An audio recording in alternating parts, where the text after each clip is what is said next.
당신은 돈이 들어왔다가 사라지는 사이클에 갇혀 있다고 느껴본 적이 있나요? 매달 고지서는 판결문 같고 모르는 번호로 오는 전화는 공포로 다가오는 그런 경험 말이에요. 그런데 수천 년 전에 기록된 하나의 열쇠가 이 모든 것을 단 3일 만에 끊어낼 수 있다면 믿으시겠어요? 이건 미신도 마법도 아닙니다.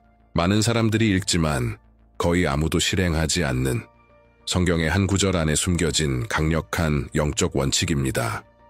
오늘 나는 단 한 장의 종이를 당신의 재정 인생을 바꾸는 전환점으로 만드는 방법을 알려드리겠습니다. 끝까지 함께하면 이 행위가 어떻게 모든 것을 바꿀 수 있는지 오늘부터 알게 될 것입니다. 당신도 이미 느끼고 있을지 모릅니다. 빚이라는 건 단순히 엑셀 시트에 적힌 숫자나 고지서에 적힌 금액이 아니라는 걸요. 그건 보이지 않는 무게를 지니고 있습니다. 아무도 보진 못하지만 당신은 매일 느끼고 있어요. 은행 앱을 여는 게 두렵고 전화벨 소리에도 가슴이 철렁 내려앉고 누군가가 돈 이야기를 꺼낼까봐 대화를 피하고 싶은 조용한 부끄러움이 있죠. 밤은 더 이상 쉼이 아니고 걱정으로 가득 찬 긴 새벽이 됩니다. 몸은 누워있지만 머리는 멈추지 않아요. 이번 달은 괜찮을까? 언제까지 이렇게 살아야 하지? 이런 생각들이 끊임없이 울려 퍼지죠. 더 안타까운 건 이 고통을 아무도 보지 못한다는 거예요. 겉으로는 웃고 있지만 속으로는 이 모든 것을 혼자 감당하고 있다는 사실에 지쳐가기 시작합니다. 그리고 바로 그 지점에서 많은 사람들이 믿음을 잃기 시작합니다. 하나님이 나를 잊으신 건 아닐까? 응답은 오지 않고 하늘은 조용하기만 합니다. 하지만 당신이 아직 모를 수도 있는 건 이 무게가 단지 재정적인 것이 아니라는 사실입니다. 이건 영적인 문제이기도 합니다. 모든 빚은 보이지 않는 막힘입니다. 당신을 묶고 제한하며 앞으로 나아가지 못하게 합니다. 당신의 에너지를 빼앗고 꿈을 멈추게 하고 생존에만 머물게 만듭니다. 진정한 삶이 아닌, 그리고 이 막힘이 클수록 결핍은 더 커져만 갑니다. 하지만 오늘 뭔가 달라질 겁니다. 오늘 당신은 새로운 페이지를 여는 법을 배우게 될 거예요. 믿음을 담은 단순한 행동 하나로 새로운 현실을 시작할 수 있습니다. 두려움이 희망으로, 불안이 평안으로 바뀌고 돈이 고통의 근원이 아니라 목적을 위한 도구가 되는 삶으로. 하지만 그 전에 더 깊은 진실을 이해해야 합니다. 왜냐하면 문제는 결코 돈만이 아니었기 때문입니다. 돈은 단지 증상일 뿐이에요. 진짜 문제는 영적인 것입니다. 우리는 자연적인 방법으로 초자연적인 문제를 해결하려 하고 있었던 거죠. 아마 당신은 이미 많은 시도를 해보셨을 겁니다. 분할 상환, 대출, 부업, 물건 판매, 지출 절감. 그런데도 여전히 부족하다고 느껴지죠. 마치 구멍난 양동이에 물을 붓는 것처럼 아무리 노력해도 허전함만 커지는 것 같아요. 그리고 결국 사람들은 포기하게 됩니다. 노력이 부족한 탓이라고 생각하니까요. 하지만 그게 아닙니다. 문제는 근원과의 단절입니다. 진짜 공급은 단순히 당신의 노동에서 오는 게 아니라 위로부터 오는 것입니다. 당신의 노력은 분명히 중요하지만 그것만으로는 부족합니다. 당신을 진짜로 지탱해주는 것은 하나님께서 당신의 일에 부어주시는 축복입니다. 그 축복 없이는 당신은 그저 같은 자리를 돌고 또 돌 뿐이에요. 하나님은 당신이 은행 이메일을 열 때 두려움에 떨며 살도록 창조하지 않으셨습니다. 채권자의 전화를 부끄러워하고 인생이 그저 청구서를 갚는 일로만 여겨지게 하기 위해 당신을 만드신 게 아닙니다. 당신은 단순히 살아남기 위해 태어난 존재가 아니라 목적을 가지고 평안과 존엄을 누리며 살도록 창조된 존재입니다. 그리고 하늘은 당신을 돌보는 무한한 공급의 근원입니다. 바로 그렇기 때문에 오늘 나는 단순한 메시지가 아닌 하나의 초대를 드리고 싶습니다. 당신의 재정 여정을 바꾸는 전환점이 될 수 있는 계시입니다. 성경 속에 숨겨져 있지만 엄청난 능력을 지닌 진리입니다. 한 구절이 있습니다. 그 말씀은 인생의 모든 단계를 거치며 하나님의 신실하심을 눈으로 목격한 사람이 남긴 영적 선포입니다. 이 말씀은 공허한 약속이 아니라 영원을 관통하며 울려 퍼지는 살아있는 증언입니다. 주님을 신뢰하는 자는 결코 버려지지 않는다는 선언입니다. 내가 젊었을 때도 있었고 늙었을 때도 있었지만 의인이 버림받는 것을 보지 못했고 그의 자손이 걸식하는 것을 본 적이 없다. 이것이 바로 시편 37편 25절입니다. 이 구절은 그냥 위로의 문장이 아닙니다. 이것은 하나님이 서명하신 영적 계약입니다. 하나의 열쇠이며 당신의 정체성을 선포하는 선언입니다. 당신이 누구인지 상기시켜줍니다. 의인, 하나님의 자녀, 약속의 상속자. 그리고 당신의 하나님이 어떤 분이신지도 기억하게 합니다. 공급하시고 버리지 않으시며 작은 부분까지도 돌보시는 아버지, 이 말씀을 믿음으로 활성화할 때 당신은 실제로 당신 인생 위에 던져진 모든 결핍의 선고를 취소하는 것입니다. 당신은 영적인 세계에 선포하는 것입니다. 여기 의인은 버림받지 않는다. 여기에는 부족함이 없다. 여기에는 하늘의 공급이 임한다. 그래서 이 말씀은 단순히 감동적으로 듣고 끝나는 것이 되어선 안 됩니다. 이 말씀은 행동이 되어야 합니다. 눈에 보이는 태도로 나타나야 합니다. 기록되고 보관되고 선포되어야 할 믿음입니다. 왜냐하면 이 말씀을 쓸 때 단순히 종이의 단어를 적는 것이 아니라 믿음의 제단을 쌓는 것이기 때문입니다. 하늘이 땅을 만나는 장소를 만드는 것입니다. 오늘 나는 당신에게 그 방법을 알려줄 것입니다. 이 구절을 어떻게 영적인 활성화의 포인트로 만드는지를. 왜냐하면 믿음이 움직이면 문이 열리기 때문입니다. 그리고 오늘 당신의 문이 열릴 것입니다. 물리적인 세계에서 빚은 단지 마이너스 숫자, 만기일이 지난 고지서, 불쾌한 전화, 혹은 뜻밖의 청구처럼 보입니다. 하지만 영적인 차원에서는 훨씬 더 깊은 것을 의미합니다. 빚은 속박을 상징합니다. 각각의 미납된 재정적 의무는 당신의 발을 묶고 당신의 걸음을 멈추게 하며 당신의 꿈에서 숨결을 앗아가는 보이지 않는 사슬과 같습니다. 빚은 희망을 소모시키고 침묵 속의 거짓말을 강화합니다. 당신이 혼자라는 거, 버려졌다는 거. 하지만 이제 반대를 상상해 보세요. 당신의 평안이 은행장에 좌우되지 않는 삶덧 청구서를 갚았는지 아닌지가 당신의 마음의 안정이 되지 않는 삶. 당신이 가진 것이 아니라 당신을 지탱하시는 분으로 인해 평안을 누리는 삶. 바로 이것이 시편 37편 25절이 선언하는 진리입니다. 빚의 무게와는 정반대의 현실입니다. 빚이 당신을 묶는다면 이 말씀은 당신을 자유케 합니다. 날카로운 칼처럼 당신 인생 위에 던져진 모든 결핍의 선포를 끊어냅니다. 이 말씀은 살아있는 증거입니다. 하나님은 그분을 신뢰하는 자를 절대 버리지 않으신다는 것. 하나님의 정의 속에서 걷는 자는 어려움을 겪을 수는 있어도 절대 잊히지 않고 절대 외면당하지 않으며 절대 공급을 구걸하지 않습니다. 하늘은 당신 이야기의 모든 세부 사항을 알고 계시고 필요가 생기기 전부터 이미 그 모든 것을 준비해 두셨습니다. 이 말씀은 강력합니다. 왜냐하면 이 말씀은 정체성을 드러내기 때문입니다. 단순한 상황에 대한 설명이 아니라 당신의 영적 위치를 말해줍니다. 당신은 시스템 안의 숫자가 아닙니다. 당신은 시장, 카드사, 은행, 수수료, 신용등급의 포로가 아닙니다. 당신은 자녀입니다. 신실하신 하나님, 약속을 지키시는 아버지의 자녀입니다. 그리고 당신이 자녀라면 당신은 상속자입니다. 약속의 상속자, 공급의 상속자, 평안의 상속자입니다. 그리고 모든 영적 유산은 외부에서 시작되지 않습니다. 모든 진짜 변화는 내부에서 시작됩니다. 그래서 이 말씀이 단순한 감성적인 읽기에서 그쳐서는 안 됩니다. 이 말씀은 활성화되어야 합니다. 말의 영역을 넘어서 행동의 차원으로 들어가야 합니다. 그리고 이것을 가능하게 만드는 단순하지만 강력한 방법이 있습니다. 쓰기 맞습니다. 이 구절을 당신의 손으로 직접 쓰는 것은 하나의 영적 행위입니다. 너무 단순해 보이나요? 바로 그 단순함 속에 비밀이 숨겨져 있습니다. 왜냐하면 당신이 의도를 담아 쓰고 그 말에 마음을 연결할 때 글자는 씨앗으로 바뀌기 때문입니다. 그리고 믿음으로 뿌려진 씨앗은 반드시 열매를 맺습니다. 쓰는 것은 단순히 따라 적는 것이 아닙니다. 그것은 마음에 새기는 것이며 손으로 선포하는 것입니다. 이미 마음속에 믿어진 것을 당신이 시편 37편 25절을 하얀 종이에 푸른 펜으로 적을 때 당신은 영적으로 새로운 시작을 그려나가는 것입니다. 그 종이는 깨끗한 기반을 의미하며 새로운 이야기를 담기 위한 준비된 공간입니다.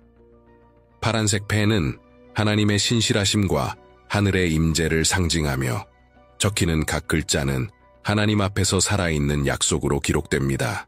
그리고 그 종이를 경외심으로 접어 지갑 안에 넣는 순간 그것은 더 이상 단순한 종이가 아닙니다. 그것은 하나의 활성화 포인트가 됩니다. 지금까지 지갑은 걱정의 장소였습니다. 청구서, 카드, 빚, 계산서가 자리하던 곳. 하지만 이 순간부터 지갑은 바뀝니다. 그곳은 제단이 됩니다. 공급의 제단, 약속이 거하는 장소, 믿음이 쉬는 공간, 하나님의 임재가 다스리는 영역으로 변합니다. 그때부터 3일간의 영적 사이클이 시작됩니다. 이 3일은 단순한 시간이 아니라 내면과 초자연적인 변화의 단계를 의미합니다. 첫째 날, 모든 것이 내어 맡김으로 시작됩니다. 이날 당신은 선언합니다. 나는 더 이상 빚의 노예가 아니다. 나는 두려움, 절망, 버려졌다는 감정에 이끌리지 않는다. 지금부터 나의 재정 현실을 절대 실패하지 않으시는 분의 손에 맡긴다. 이날은 당신이 짐을 내려놓고 신뢰의 제단 위에 올리는 날입니다. 이날은 구하지 않고 애원하지 않고 단지 맡기는 날입니다. 왜냐하면 믿음은 끈질김이 아니라 항복이기 때문입니다. 둘째 날은 변화의 날입니다. 아직 외적인 변화는 없을 수 있지만 내면에서 뭔가 달라지기 시작합니다. 당신은 가벼워짐을 느낍니다. 두려움은 예전만큼 지배하지 않고 불안은 힘을 잃습니다. 공기가 더 맑게 느껴지고 아직 아무것도 보이지 않더라도 무언가가 느껴지기 시작합니다. 영적 세계에서 모든 일은 보이지 않는 곳에서 시작되어 보이는 곳으로 나타나기 때문입니다. 이날은 하늘의 톱니바퀴들이 돌기 시작하는 시간입니다. 당신에게 빚을 진 사람이 떠올라 갚을 생각을 하게 되고 닫혀있던 문들이 삐걱이며 움직이기 시작합니다. 잊혔던 기회가 다시 눈앞에 나타납니다. 의심으로 가득 찼던 공간에 평안이 들어오기 시작합니다. 그리고 셋째 날, 바로 현현의 날입니다.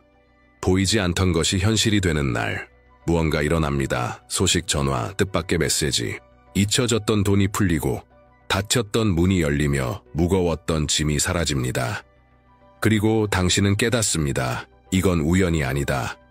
이건 믿음으로 활성화된 말씀이 성취된 것이다. 하늘이 말하는 것 같습니다. 이제 수확의 때가 왔다. 막혔던 흐름이 다시 열리고 불가능해 보였던 일이 일어나기 시작합니다. 하지만 이 모든 것은 한 가지 행동에서 시작됩니다. 믿음의 실천에서. 그래서 나는 지금 당신에게 초대합니다. 단지 듣는 자가 아니라 참여하는 자가 되기를. 영적 세계에 당신의 믿음을 선포하세요. 하늘이 당신의 목소리를 듣게 하세요. 만약 당신이 앞으로 3일간 이 영적 활성화의 사이클을 경험하길 원한다면 지금 당장 댓글에 이렇게 쓰세요. 3일 안에 내 재정의 삶에 하나님의 움직이심을 보게 될 것이다. 이 선언은 단순한 댓글이 아닙니다. 이것은 하나의 선지적 행위입니다. 수백, 수천 명이 같은 믿음으로 하나 되어 선포할 때 하늘은 능력으로 응답합니다. 왜냐하면 두세 사람이 땅에서 합의하면 하늘에서 기적이 풀리기 때문입니다. 당신이 지금 선포하는 그 말이 앞으로 당신이 살아가게 될 현실이 될 것입니다. 이제 지금까지 들은 모든 말씀을 행동으로 바꿀 시간입니다. 그리고 이것은 단순한 행동이 아니라 선지적 행동입니다. 작고 단순한 행위일지라도 영적으로는 매우 깊고 강력한 시작이 될 수 있습니다. 왜냐하면 믿음이 움직일 때 하늘은 반응하기 때문입니다. 당신에게 필요한 것은 세 가지입니다. 첫째, 하얀 종이 한 장. 단순하고 깨끗한 종이 흰색은 순결, 새로운 시작, 새로운 사이클을 상징합니다. 이것은 당신이 과거를 내려놓고 하나님과 함께 새로운 이야기를 쓰겠다는 선언입니다. 몇 번을 시도하다 실패했든 오늘 이 종이는 당신이 처음부터 다시 시작하겠다는 증거입니다. 인간의 힘이 아닌 하나님의 약속을 신뢰하며 둘째, 파란색 펜 영적 상징에서 파란색은 신실함을 의미합니다. 하늘의 색, 언약의 색, 하나님의 지속적인 임재를 상징합니다. 파란 펜으로 적는 것은 다음과 같은 믿음의 선포입니다. 나는 거짓말하지 않으시는 하나님, 약속을 이루시는 하나님, 상황이 불확실해도 항상 신실하신 하나님을 믿으며 이 글을 씁니다. 셋째, 직접 손으로 쓰는 행동. 작은 디테일처럼 보일 수 있지만 그렇지 않습니다. 손으로 직접 쓰는 것은 마음, 정신, 영을 연결하는 통로입니다. 손으로 적는 글은 단순한 문장이 아니라 영혼의 고백이 됩니다. 그 어떤 자동화된 작업도 줄 수 없는 집중과 의도를 필요로 합니다. 당신이 이 구절을 쓸 때 그것은 종이 위의 약속일 뿐만 아니라 당신 안에 새겨지는 영적 언약입니다. 쓰는 각 글자는 초자연적인 세계에 심겨지는 믿음의 씨앗이 됩니다. 이제 적으세요. 내가 젊었을 때에도 이제 늙었을 때에도 이인이 버림받는 것을 본 적이 없고 그의 자손이 걸식하는 것을 본 적이 없다. 시편 37편 25절. 천천히 깊이 호흡하며 적으세요. 각 단어의 무게와 능력을 느껴보세요. 이건 단순한 문구가 아니라 하늘과의 언약입니다. 서두르지 마세요. 지금 당신은 땅과 하늘 사이의 약속을 맺고 있는 중입니다. 다 적었다면 이제 종이를 경건한 마음으로 3번 접으세요. 첫 번째 접음. 아버지 하나님, 모든 것의 창조주, 당신의 삶의 모든 세부사항까지 돌보시는 분을 상징합니다. 두 번째 접음. 예수 그리스도, 당신의 모든 영적 빚을 갚기 위해 십자가에서 값을 치르신 분을 상징합니다. 세 번째 접음. 성령님, 당신을 인도하고 위로하며 하나님의 약속으로 이끄시는 분을 상징합니다. 이제 종이를 잠시 손에 쥐고 선포하세요. 오늘부터 나의 공급은 하나님의 손 안에 있습니다. 이 순간 당신은 통제를 내려놓고 무거운 짐을 내려놓고 결코 실패하지 않으시는 분께 맡기는 것입니다. 그 다음 종이를 당신의 지갑 안에 넣으세요. 이건 단순한 상징이 아닙니다. 지갑은 영적으로 공급의 자리를 의미합니다. 노동의 열매가 담기는 곳, 하나님의 응답이 나타나는 접촉점입니다. 지금 이 순간부터 당신의 지갑은 믿음과 하늘의 공급이 만나는 제단이 됩니다. 여기서부터 당신의 3일간의 영적 헌신이 시작됩니다. 각 날은 서로 다른 영적 자세를 요구하며 그 모든 자세는 하나님의 약속이 온전히 성취되기 위해 반드시 필요한 열쇠들입니다. 첫째 날, 감사의 자세. 아직 아무 일도 보이지 않아도, 상황이 전혀 변하지 않은 것처럼 보여도 당신은 하나님께 감사를 드릴 것입니다. 감사는 살아있는 믿음의 증거입니다. 보기도 전에 감사하는 자는 이미 하나님이 일하고 계심을 인정하는 자입니다. 당신은 이렇게 말할 수 있습니다. 아직 아무 변화도 없어요. 하지만 나는 말합니다. 변화는 이미 시작됐습니다. 당신 안에서. 감사의 선포는 의심의 벽을 깨뜨립니다. 그러므로 오늘 수시로 이렇게 선포하세요. 감사합니다, 주님. 나는 이미 주의 기적이 시작된 것을 믿습니다. 둘째 날, 말의 경계의 날은 당신의 입술을 지키는 날입니다. 아무것도 안 바뀐다. 더는 못 버티겠어. 돈이 또 사라졌어. 이건 안 될 거야. 이런 말들은 약속이 피어나기도 전에 그것을 질식시키는 영적 잡초와 같습니다. 그 대신 이렇게 선언하세요. 여호와는 나의 공급자이시다. 하늘은 이미 움직이고 있다. 하늘의 공급이 나를 향해 오고 있다. 당신의 머리가 저항할지라도, 현실이 의심하게 할지라도 믿음으로 말하세요. 왜냐하면 당신이 말하는 것이 곧 당신이 창조하는 현실이기 때문입니다. 셋째 날, 나타남의 날이날 아침, 일어나면서 이렇게 선포하세요. 나는 내 재정의 완전한 회복을 예언한다. 믿음으로 당신의 지갑에 손을 얹으세요. 그 안에 있는 종이를 기억하세요. 그것은 부적이 아닙니다. 당신이 하나님과 맺은 언약의 증거입니다. 이날, 징조들을 주에 깊게 살피세요. 그 징조는 이렇게 나타날 수 있습니다. 누군가에게서 오는 전화나 문자 잊고 있던 돈이 입금되는 1월 동안, 막혀있던 문이 열리는 일기회가 다시 나타나는 일작은 변화일 수도, 큰 기적일 수도 있습니다. 하지만 중요한 건 하나님이 응답하시기 시작했다는 사실을 인식하는 것입니다. 이날 보이지 않던 것이 보이기 시작합니다. 그리고 만약 지금 이 말씀이 당신 마음 깊은 곳을 건드렸다면, 무언가가 안에서 바뀌고 있다는 것을 느낀다면 지금 댓글에 이렇게 쓰세요. 나는 이미 하나님이 약속하신 변화를 살고 있습니다. 미루지 마세요. 더 믿음으로, 확신으로 쓰세요. 이 선언은 단순한 말이 아니라 영적 법령입니다. 그리고 당신이 하늘을 향해 법령을 선포할 때 하늘은 그것에 응답합니다. 이것은 정확한 시간에, 정확한 땅에 심겨진 씨앗과 같습니다. 그리고 그 씨앗은 반드시 열매를 맺습니다. 이제 다가올 일을 시각화해 보세요. 잠시 눈을 감고 상상해 보세요. 당신이 지갑을 여는데 더 이상 가슴이 조여오지 않습니다. 두려움은 사라지고 불안은 사라졌습니다. 그 안에는 단지 성경 구절이 적힌 종이 한 장이 아닙니다. 그것은 하나님이 당신 인생의 그 영역에 들어오셨다는 증거입니다. 당신이 고지서를 바라보는데 그것들이 하나씩 하나씩 해결되어 가고 있습니다. 아침엔 평안함으로 일어나고, 일할 때는 가벼운 마음으로 일하며, 밤에는 평온하게 잠듭니다. 사이클이 바뀌었습니다. 누군가가 이렇게 메시지를 보냅니다. 당신에게 빚졌던 돈을 준비했어요. 어디로 보내면 될까요? 잊고 있던 돈이 풀려 나옵니다. 닫혔던 문이 열립니다. 집안에 평화가 가득합니다. 냉장고는 가득 찼고 자녀들은 미래를 두려워하지 않습니다. 존엄이 회복되었습니다. 그리고 당신은 확신합니다. 나는 더 이상 혼자가 아니다. 이 싸움의 선두에 이제 하나님이 계신다. 이것은 환상이 아닙니다. 이것은 믿음의 시각화입니다. 그리고 믿음으로 보는 자는 그 믿음대로 현실을 이끌어냅니다. 왜냐하면 영적 세계는 당신의 기대에 반응하기 때문입니다. 믿을 때 하늘과 땅이 움직입니다. 선포할 때 능력이 풀어집니다. 그러니 계속 흔들림 없이 나아가세요. 이 3일간 마음을 깨끗하게 유지하세요. 논쟁을 피하고 불평을 멀리하고 두려움을 거절하세요. 하나님은 소란 속에서 일하시지 않습니다. 그분은 침묵 가운데 말씀하십니다. 당신이 신뢰하기만 한다면 당신은 곧 알게 될 것입니다. 불가능이라는 단어는 모든 것을 하실 수 있는 하나님 앞에서는 그저 작은 디테일일 뿐이라는 사실을 하늘의 시각에서 본 하번영, 판롱 하는 돈을 많이 가지는 것 이상입니다. 돈은 도구이며 자원일 뿐입니다. 진짜 번영은 평안 가운데 사는 것, 양심이 맑은 상태, 마음에 쉼이 있고 하나님을 전적으로 신뢰하는 삶입니다.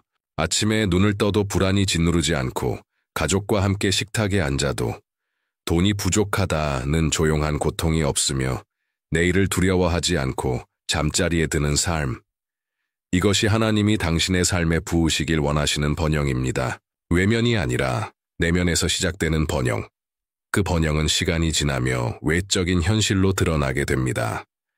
많은 사람들은 번영을 많이 가지는 것이라고 생각합니다. 그러나 진짜 번영은 하나님 외에 아무것도 의존하지 않는 상태입니다. 그 어떤 고용주도, 월급도, 계약도, 정부도 당신의 공급원이 아닙니다. 당신의 진짜 공급원은 하늘입니다. 모든 세부를 돌보시는 아버지이십니다. 그리고 이 사실을 이해하는 순간 당신의 마음이 변화됩니다. 마음이 바뀌면 당신을 둘러싼 모든 것이 바뀌기 시작합니다. 모든 것이 바뀌기 시작합니다.